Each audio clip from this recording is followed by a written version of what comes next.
There was a lot to take away from Big 12 Media Day. Who is the favorite? Is there maybe somebody that's laying in the mist?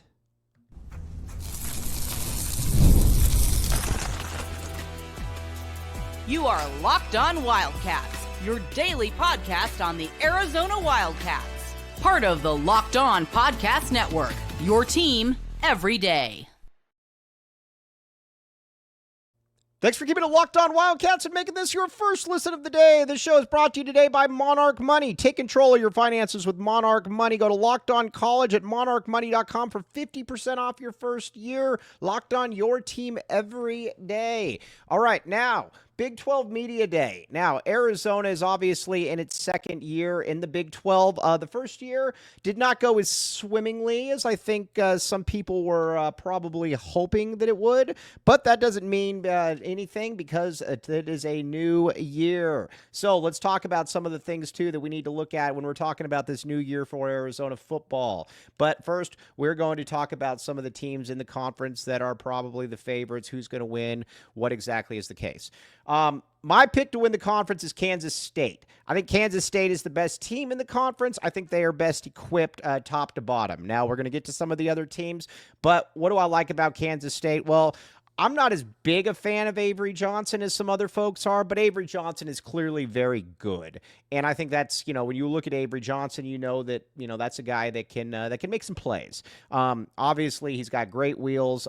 His arm does not impress me, but it's good enough. I mean, it's one of those things like, if you give him zero coverage, he can beat you. Now, if he's going to have to, wing the ball 50 times, that's probably not going to work. But he's clearly more than good enough in that spot. His resume speaks for itself. He's a big dude. He's fast. He's strong. All of that stuff. I like Avery Johnson a great deal. So then you look at the rest of it then, and you look at somebody. You've got a Dylan Edwards at running back. You basically. And the offense, and the thing with Chris Kleiman that he's done such a good job of there is just building things out from the on both lines. On the defensive line, on the offensive line, he's been able to really just kind of build those things out. And that's been, it's been impressive to watch how he's done it. And, it's a motto that works. And they're always going to be super, super consistent. And not only are they going to be super, super consistent, you know basically what you're going to be able to get out of them. And I think that's part of it that you watch and you're like, okay, all right, what's that next step? So I watched that, though, and I'm incredibly impressed by, what they've been able to do. I think they're my pick to win the conference. Now, I think the one thing about it is that you watch them and, Arizona's got them. But keep in mind, everybody, Arizona is playing them in, the third game of the season.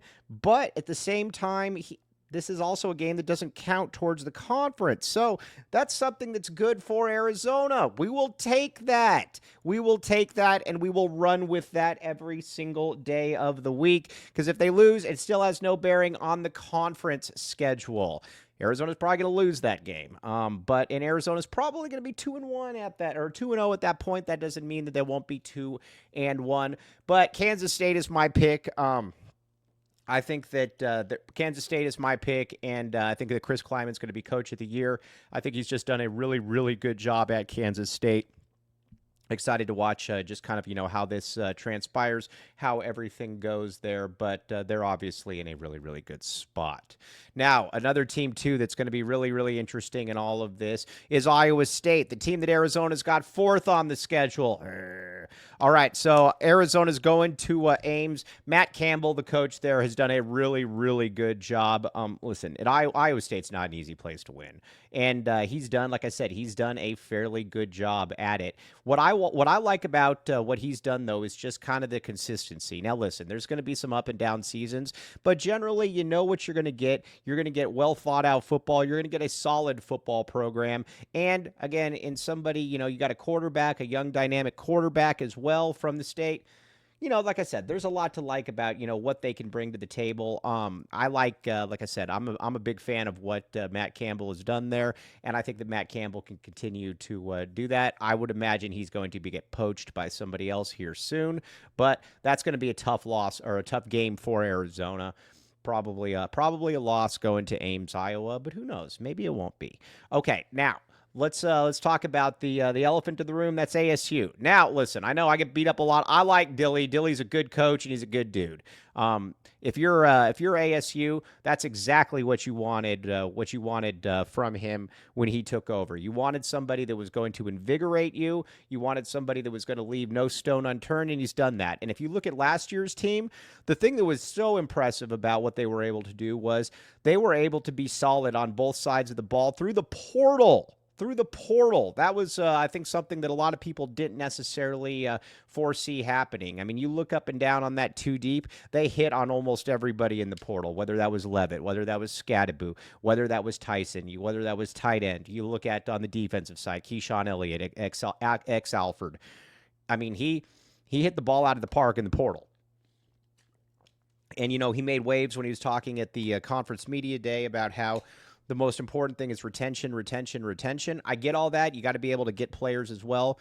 But, what he did last year, like I said, it kind of speaks for itself. So I can't really sit here and say that, that he doesn't know what he's talking about. Like I said, he's done a very, very good job there so far. So there's that.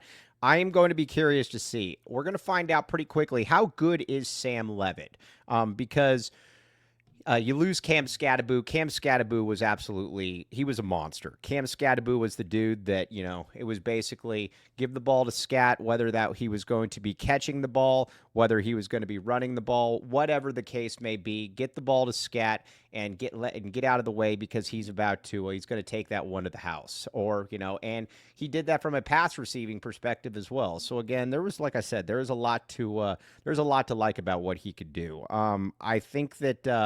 I think one thing that I look at, though, and again, I'm going to keep going back to this, is I'm very curious to see how this team, though, is without him. You got Rayleigh Brown coming in. He's from USC. He's a smaller guy, though. I don't know that it's possible to sit here and say that you're going to be able to replace Scadaboo, because honestly, I think Scadaboo is probably the best running back in the country. I mean, he did everything for them. He was the guy that, made everything go. And, like I said, he was just a monster. He was a guy that was really, really good. And I don't know that you just replace guys like that. So we'll see. But they return a lot. And you would certainly expect them to be very, very good this coming year.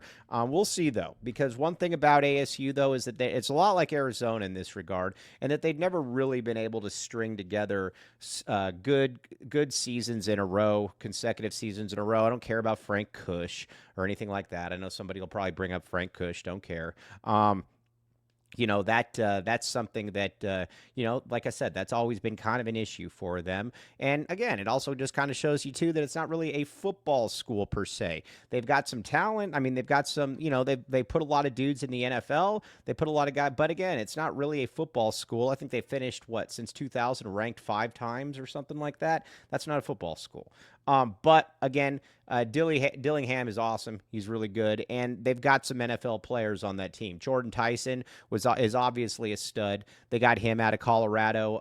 Arizona doesn't have anybody like him. They did last year with T-Mac. You saw how good T-Mac was. I guess we'll find out with Jordan Tyson, what he can do. But that's going to be a fascinating one to watch. I look at them, though, and like I said, I'm still going to pick ASU to take a step back, mainly because I don't know what Levitt is. I watched Levitt a lot last year, and Levitt I thought was a really good game manager. I don't know that I ever looked at Levitt, though, and said that's a dude that's taken over games, or that's a guy. But we're going to find out this year. I mean, if if Levitt takes over games, then ASU is obviously going to be a monster because they're really good on the lines. And one other thing I want to say about Dilly as well is that I like coaches that are aggressive. And everybody beats him up for that Texas play call where he goes cover 0. I didn't have a problem with that, really. And the reason I didn't really have a problem with that is because I would much rather have a coach that basically goes all the way out and then just says, we're going to make this one happen. If it doesn't work, it doesn't work. So be it. But we're going to make this. We're going to go for this. And he did it. Didn't work. And, but again, and he stood by it. And I give him a lot of credit for that. But I look for ASU to take a little bit of a step back this year. I just don't think that you just willy-nilly replace some of the guys that that they lost. But like I said, time will tell. Time will tell. That's always the end for everything. Now, Colorado to me is going to be very interesting here. and what exactly is going on at Colorado. And I don't think anybody really knows the answer to that. Like I said, with Deion, he's been away for a while dealing with health issues, and he hasn't exactly been forthcoming about, what's going on or anything. We're going to talk about some of the interesting aspects to that. But first, Monarch Money, my friends. Monarch Money. Check it out. Okay, now you might be saying to yourself, Mike, I'm just getting tired of just kind of going along with the flow.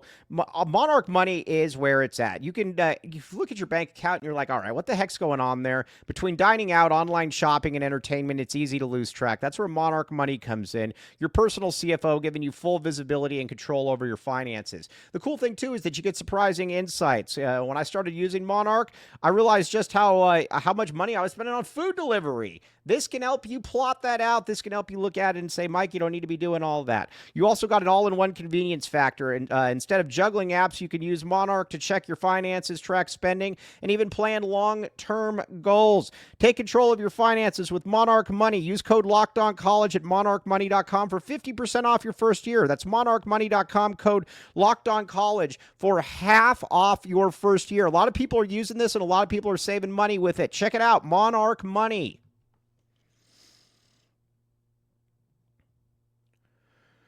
Thanks for keeping it locked on Wildcats and making this your first listen of the day. I am your host, Mike Luke. All right, now let's talk more about Colorado. Listen, if I'm in Colorado, I'm happy that Deion's there, but I don't think that this is going to end well. I think Deion to me is a front runner. Deion to me is the guy that he likes to always say, I'm always here, I'm taking questions, but when tough questions get asked, like about his son, he doesn't know anything. And that's generally, it's not really the sign of a leader. Last year, they've gone through, he's been there 2 years and they haven't beaten a bowl team. I know that they went 9-3, whatever the case may be. They haven't won a bowl team. And they were an absolute no-show in their bowl game as well. You brought notoriety because of Deion, because of Travis Hunter, etc. You're losing both those guys. And even though Shedeur has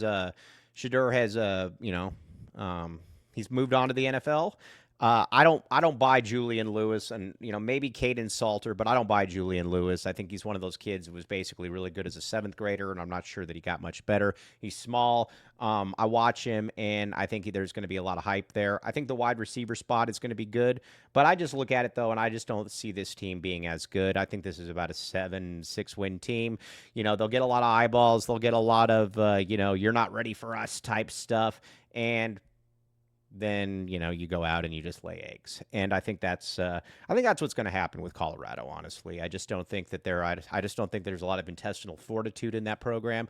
And I also think Deion's looking to get out of there. I think Deion got the contract, but I don't think Deion really wants to be there without his kids. And I just don't think they're going to be very good. And I think that that's going to start to wear on people after a while. So we'll see. I said a while back, I don't think that Deion will coach another game is with Colorado coach coming to Tucson, and I stand by that. I still do not see that. Either way, though, he's fascinating. It's good for the conference. It's entertaining. So there's that if you're a fan. Now, with Baylor to me is interesting. Now, Baylor, Dave Aranda last year, that was one of the weirdest coaching performances I've ever seen. He actually ended up doing a fairly good job by the end, but you watch him and what they did and how they gave away that Colorado game with some of the worst mismanagement that I've ever seen. You're back this year. You got a good quarterback. You got some expectations. Arizona's going to be playing you. I don't know what to expect, really. I watch them, and I just kind of think that maybe we'll see. I don't really know what to expect out of Baylor. It's a fascinating situation. Now, let's talk about the team that everybody wants to talk about. That's Arizona football, my friends. I believe that Arizona is going to be better this year. I stand by it. I watch Arizona, and again, I'm not going to sit here and say that they're great, but I will say that I do think that they're going to be better. And a big reason why, as we've talked about, is Seth Doege. I watch Seth Doege, and he's somebody that gets it in a way that some of these other that obviously Dino Babers didn't. He's shown that he has that he's got the ability to basically that if he needs to run the ball, he'll run the ball. If he needs to be able to throw the ball, he can throw the ball. But that's, essentially that's what he is going to do, though. And listen, at the skill position players, he's got a lot of talent. And, I got to give Brent Brennan a lot of credit because Brent Brennan took blame for, Noah Fifita's regression and I give him a lot of credit for that because he's right. That was on Brent Brennan. You brought in an OC that had absolutely no clue what he was doing in Dino Babers, and I don't even think really cared to know what he was doing. It was atrocious to watch. It was embarrassing. Across the board, it was just awful. Last year was abysmal. You had a guy like T-Mac, and you basically wasted that year.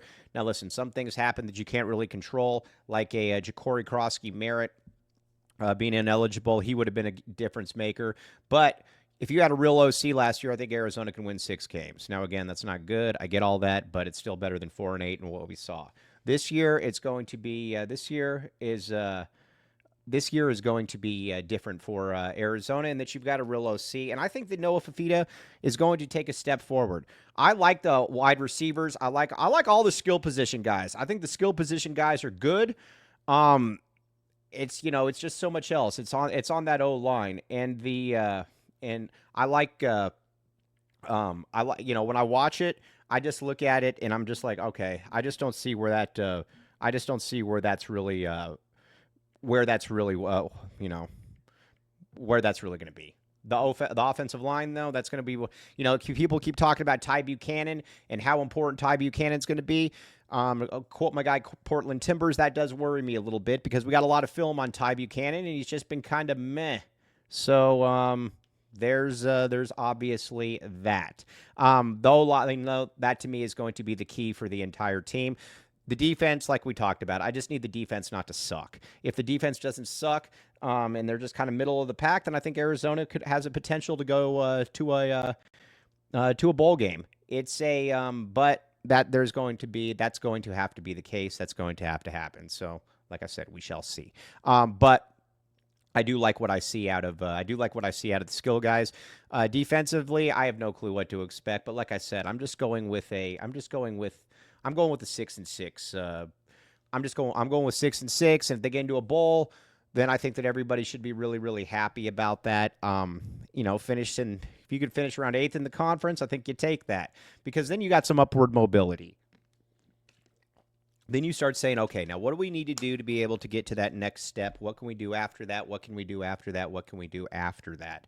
And I think that's, like I said, that's where it's kind of at from an Arizona perspective. So, like I said, it's going to be interesting to see how this plays out. Now, there is an old name here that is back and rustling around that I think is going to be very exciting for everybody to keep an eye on.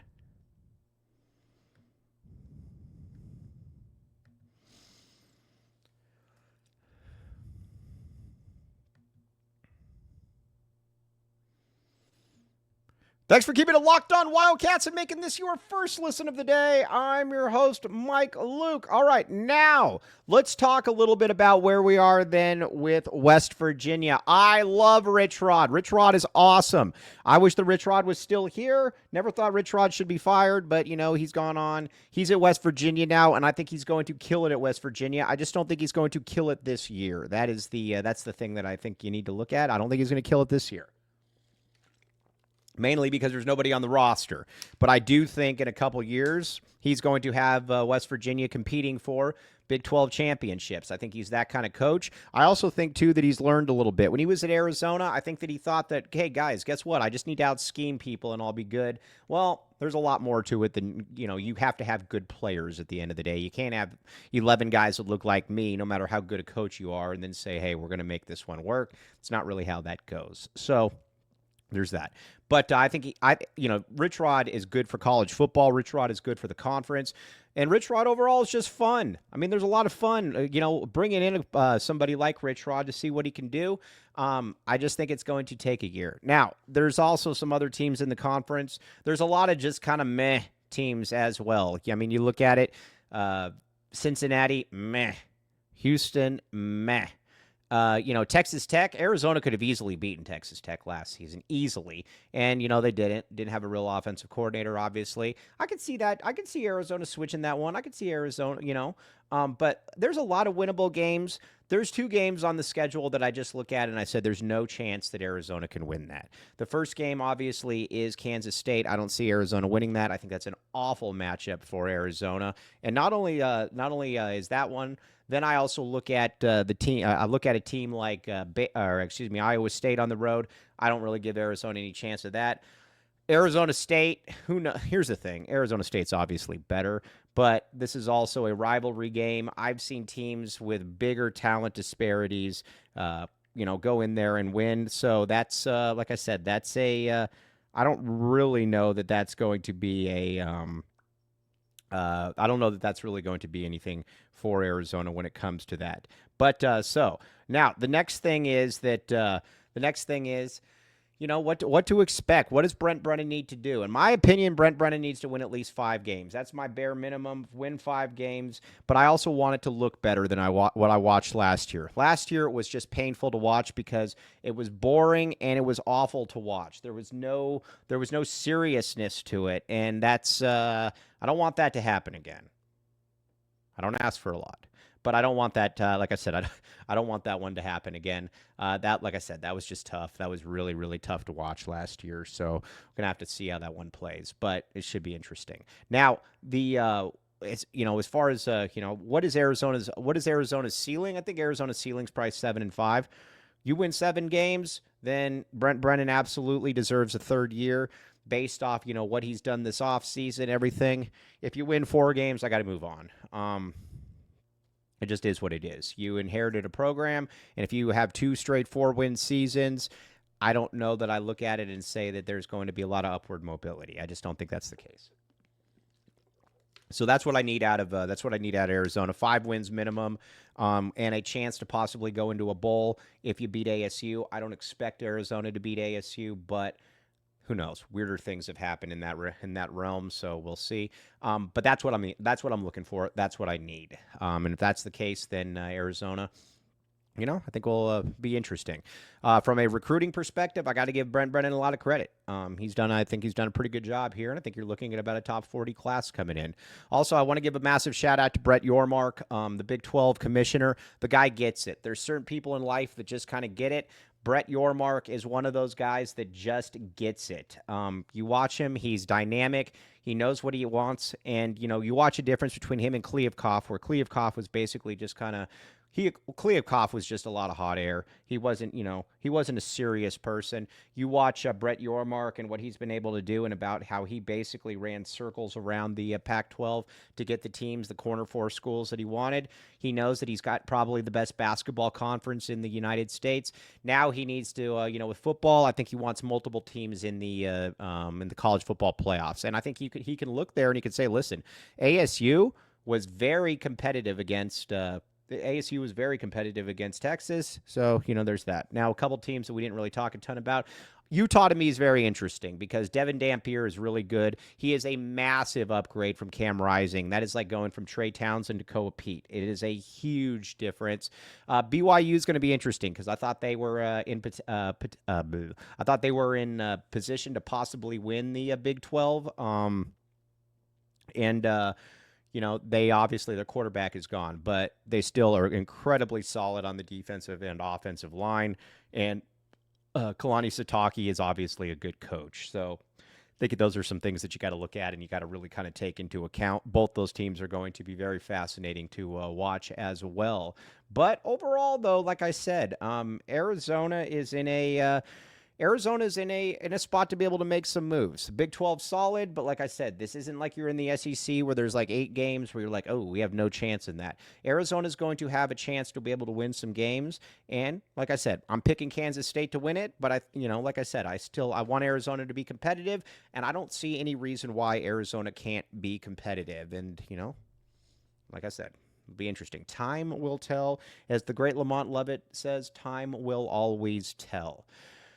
All right, now tomorrow we're going to get back to a little bit of Arizona basketball. We're going to talk some Arizona basketball recruiting, what's going on. Tommy Lloyd on the road. The coaches are on the road right now. Murph, TJ, all those guys.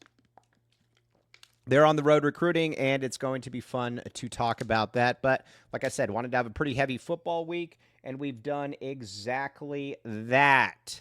And we'll get back into some basketball then tomorrow. But as always, very much appreciate you all making Locked On Wildcats your first listen of the day. I'm your host, Mike Luke. Bear down, back the A. Locked On Wildcats, your team every day. We'll be back with you tomorrow talking a little bit of Arizona Wildcats basketball.